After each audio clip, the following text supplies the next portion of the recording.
océano se encuentra lleno de misterios, lleno de mentiras, lleno de verdades.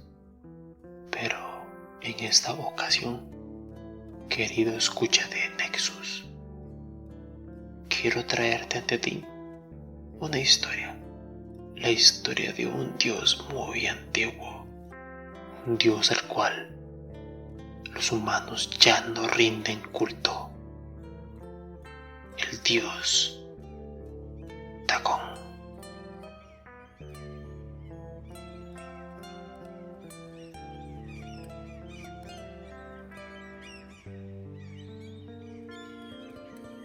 Escribo esto bajo una fuerte tensión mental, ya que cuando llegue la noche habré dejado de existir, sin dinero y agotada mi provisión de droga, que es lo único que me hace tolerable la vida.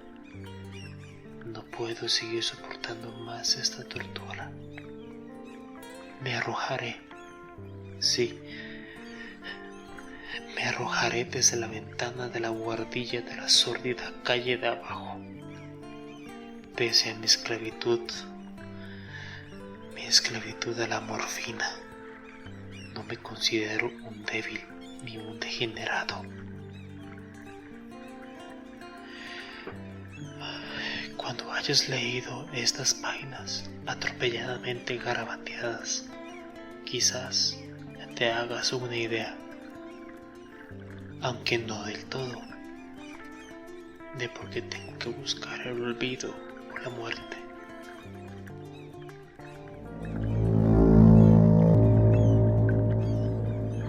Fue una de las zonas más abiertas y menos frecuentadas del anchuroso Pacífico, donde el paquebote en el que yo iba de sobrecargo cayó apresado por un corsario alemán.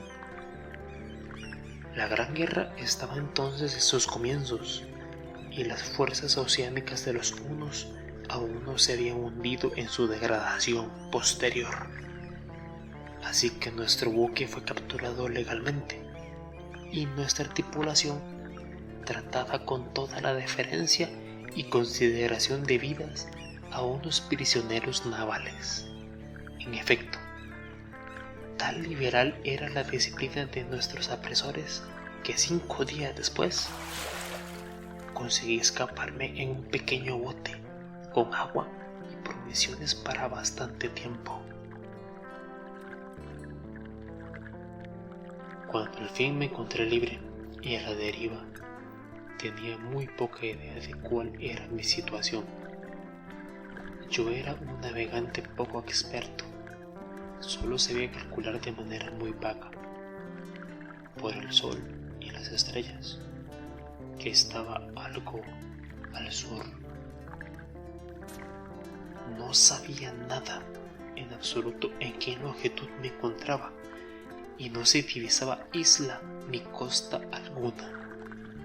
El tiempo se mantenía bueno, y durante incontables días navegué sin rumbo bajo un sol abrasador, con la esperanza de que pasara algún barco o que me arrojaran las olas a alguna región habitable. Pero no aparecían ni barcos ni tierra, y empecé a desesperar en mi soledad, en medio de aquella ondulante e ininterrumpida inmensidad azul. El cambio ocurrió mientras dormía. Nunca llegaré a conocer los pormenores, porque mi sueño, aunque poblado de pesadillas, fue ininterrumpido. Cuando desperté finalmente, descubrí que me encontraba medio succionado en una especie de lodazal viscoso y negruzco que se extendía a mi alrededor, con monótonas ondulaciones hasta donde alcanzaba la vista, en el cual se habían adentrado mi bote bastante trecho. Aunque cabe suponer que mi primera reacción fuera de perplejidad ante una transformación del paisaje tan prodigiosa e inesperada. En realidad sentí más horror que asombro, pues había en la atmósfera y en la superficie putrefacta una calidad siniestra que me heló el corazón. La zona estaba corrompida de peces descompuestos y otros animales menos identificables que se veían emerger en el cieno de la interminable llanura. Quizá no deba transmitir con meras palabras lo indecible, aquella indecible repugnancia que puede reinar en el absoluto silencio y la estéril inmensidad. Nada alcanzaba a oírse, nada había a la vista, salvo una vasta extensión del lécamo negruzco. Si bien la absoluta quietud y la uniformidad del paisaje me producían un terror nauseabundo, el sol ardía en un cielo que me parecía casi negro por la crueldad ausente de nubes. Era como si reflejase la ciénaga tenebrosa que tenía bajo mis pies. Al meterme en el bote, encallado, me di cuenta de que solo una posibilidad podía explicar mi situación, merced a una conmoción volcánica. El fondo oceánico había emergido a la superficie, sacando a la luz regiones que durante millones de años habían estado ocultas bajo insondables profundidades de agua. Tan grande era la extensión de esta nueva tierra emergida debajo de mí, que no lograba percibir el más leve rumor de oleaje, por mucho que aguzaba el oído. Tampoco había aves que se alimentaran de aquellos peces muertos. No. Durante varias horas estuve pensando y meditando sentado en mi bote, que se apoyaba sobre un costado y proporcionaba un poco de sombra al desplazarse el sol en el cielo. A medida que el sol avanzaba, el suelo iba perdiendo pegajosidad, por lo que en poco tiempo estaba bastante seco para poderlo recorrer fácilmente. Dormí poco esa noche y al día siguiente me preparé una provisión de agua y comida a fin de emprender una marcha en busca del desaparecido mar, porque no podía verlo por ningún lado, y quizás de un posible rescate.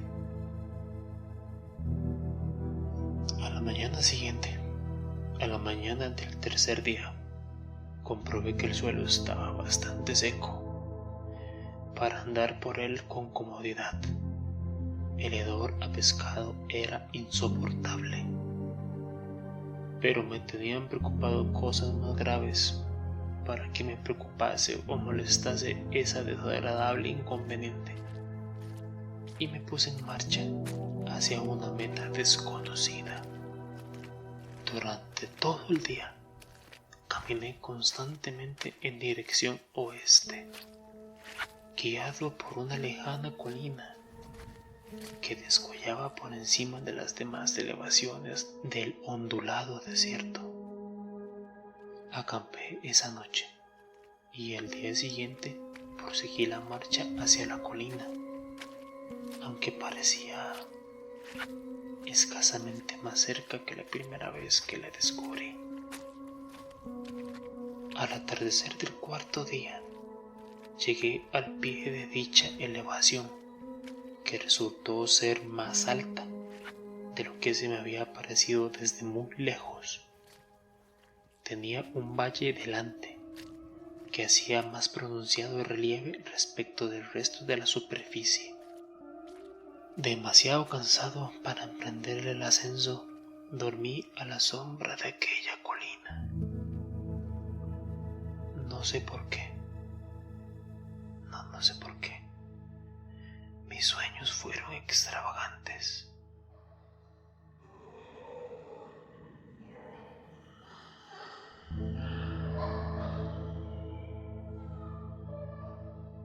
Aquella noche,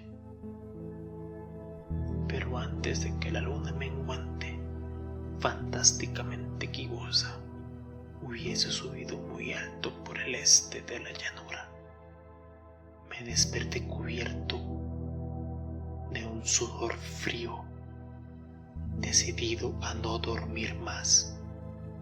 Las visiones que había tenido eran excesivas para soportarlas otra vez. Y a la luz de la luna comprendí lo imprudente que había sido al viajar de día. Sin el sol abrasador, la marcha que habría resultado menos fatigosa.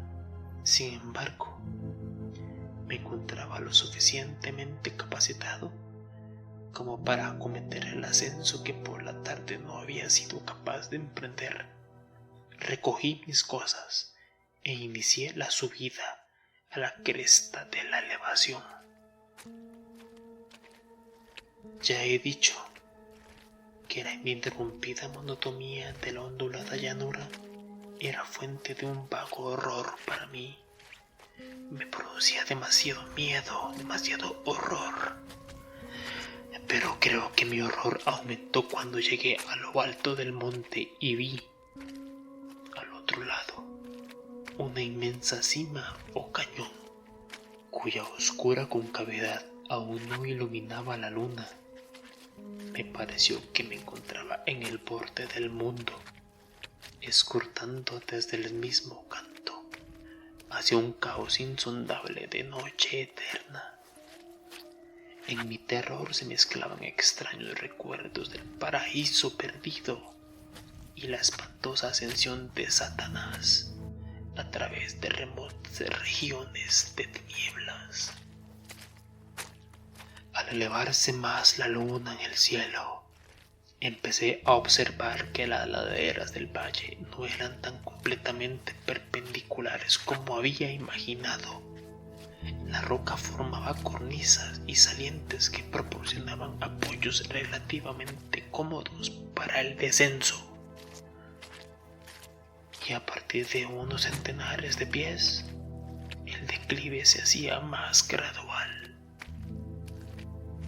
Movido por un impulso que no me es posible analizar con precisión, bajé trabajosamente por las rocas hasta el declive más suave, sin dejar de mirar hacia las profundidades de Estigias, donde aún no había penetrado la luz.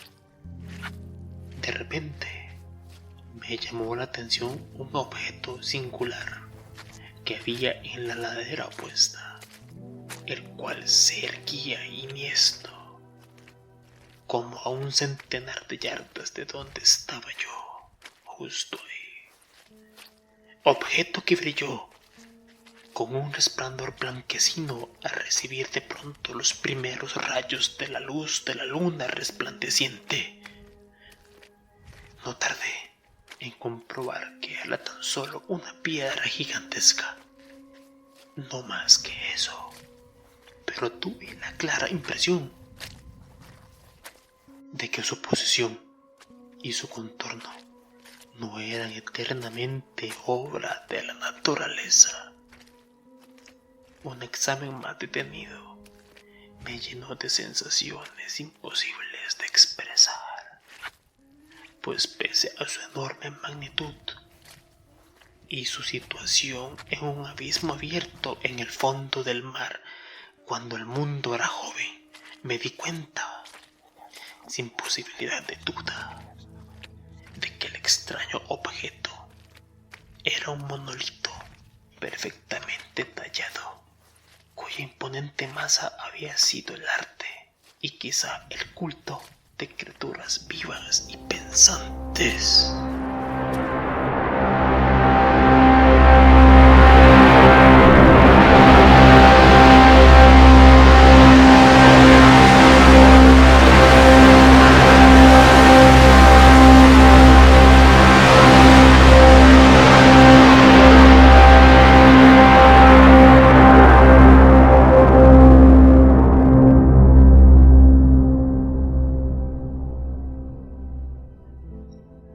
confuso y asustado, aunque no sin cierta emoción de científico o de arqueólogo. Examiné mis alrededores con atención. La luna, ahora casi en su cenit, asomaba espectral y vívida por encima de los gigantescos peldaños que rodeaban el abismo, y rodeaba un ancho curso de agua que discurría en el fondo, formando meandros, permitiéndose en ambas direcciones, y casi lamiéndose los pies donde me había detenido. Al otro lado de aquel abismo, las pequeñas olas bañaban la base del ciclópeo monolito, en cuya superficie podía distinguir ahora inscripciones y toscos relieves. La escritura pertenecía a un sistema de jeroglíficos desconocido para mí, distinto de cuantos aquellos yo había visto en libros, y consciente en su mayor parte en símbolos acuáticos esquematizados, tales como peces, anguilas, pulpos, crustáceos, moluscos, ballenas y demás. Algunos de los caracteres representaban evidentemente seres marinos desconocidos para el mundo moderno, pero cuyos cuerpos en descomposición había visto yo en la llanura surgida del océano. Sin embargo, fueron los relieves lo que más me fascinaron, claramente visibles al otro lado del curso de agua. A causa de sus enormes proporciones, había una serie de bajorrelieves cuyos temas habrían despertado la envidia de un doré. Creo que estos seres pretendían representar hombres, al menos cierta clase de hombres, aunque aparecían retozando como peces en las aguas de alguna gruta marina o rindiendo homenaje a algún monumento monolítico bajo el agua también. Todo bajo el agua. No me atrevo a descubrir con detalle sus rostros o sus cuerpos, ya que el mero recuerdo me produce vahidos más grotescos de lo que podría concebir la imaginación de un Poe o de un Boulevard. Eran detestablemente humanos en general, a pesar de sus manos y pies palmeados, sus labios espantosamente anchos y flácidos, sus ojos abultados y vidriosos, y demás rasgos de recuerdo menos agradable. Curiosamente, parecían cincelados, sin la debida proporción con los escenarios que servían de fondo, ya que uno de los seres estaba en actitud de matar una ballena de tamaño ligeramente mayor a él. Observé, como digo, sus formas grotescas y sus extrañas dimensiones, pero un momento después decidí que se trataban de dioses imaginarios de alguna tribu pescadora o marinera, de una tribu cuyos últimos descendientes debieron de perecer antes de que naciese el primer antepasado del hombre de Piltdown o de Neandertal.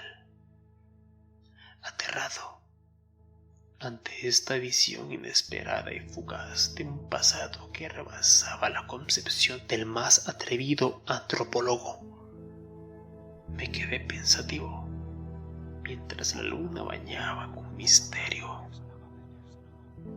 misterioso resplandor el silencioso canal que tenía ante mí. Entonces, de repente, lo vi.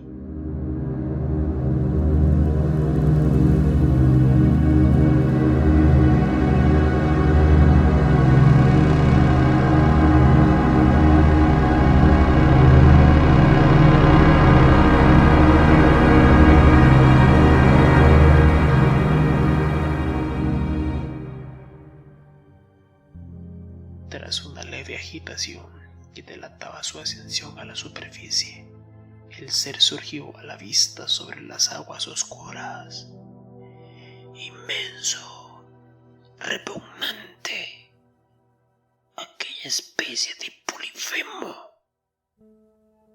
saltó hacia el monolito como un monstruo formidable y pesadillesco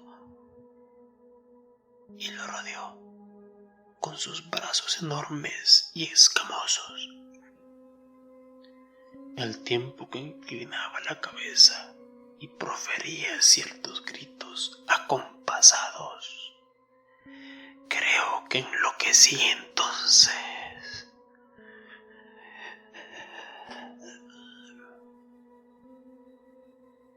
No recuerdo muy bien los detalles de mi frenética subida por la ladera y el acantilado, ni de mi delirante regreso al bote encallado.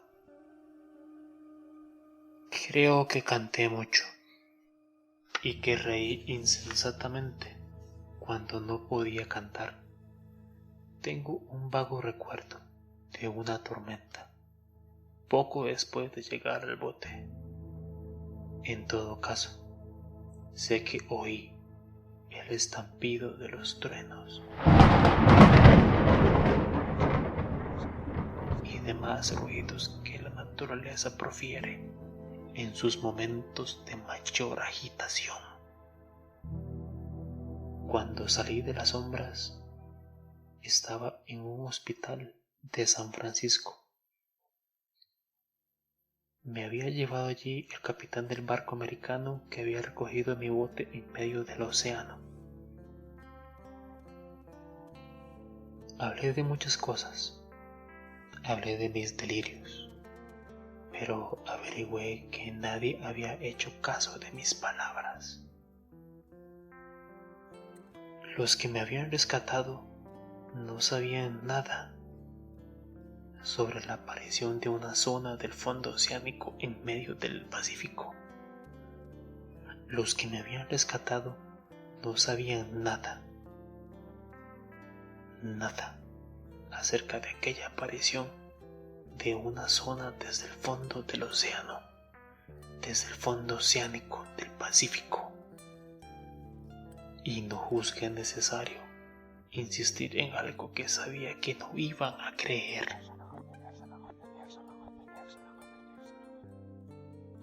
Un día fui a ver a un famoso etnólogo y le divertí haciéndole extrañas preguntas sobre la antigua leyenda filistea en torno a Dagón, el dios pez.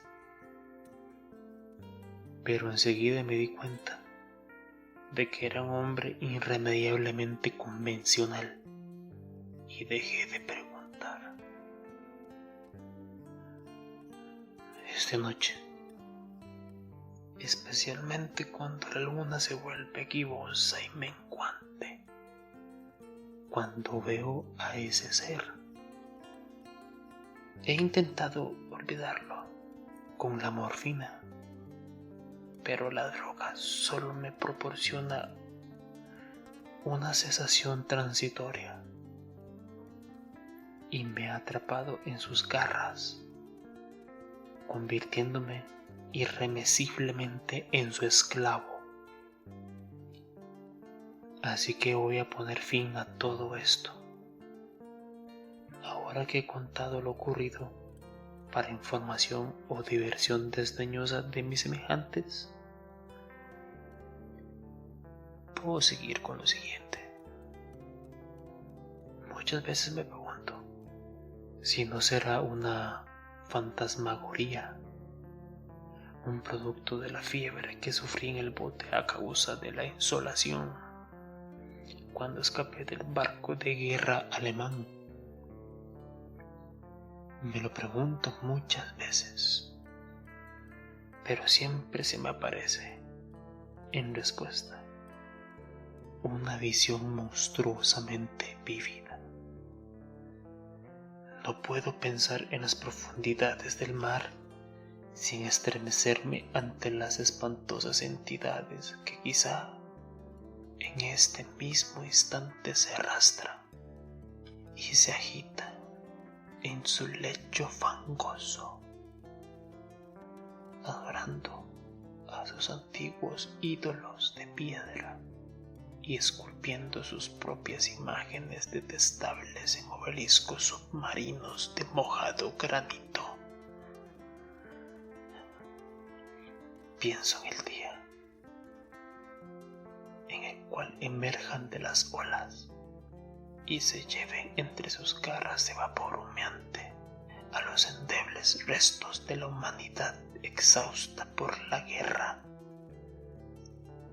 En el día en que se hunda la tierra y emerja del fondo del océano en medio del universal pandemonium, se acerca el fin. Oigo ruido en la puerta, como si forcejeara en ella un cuerpo inmenso y resbaladizo. No me encontrarán, no me encontrarán. Dios mío, esa mano, esa ventana.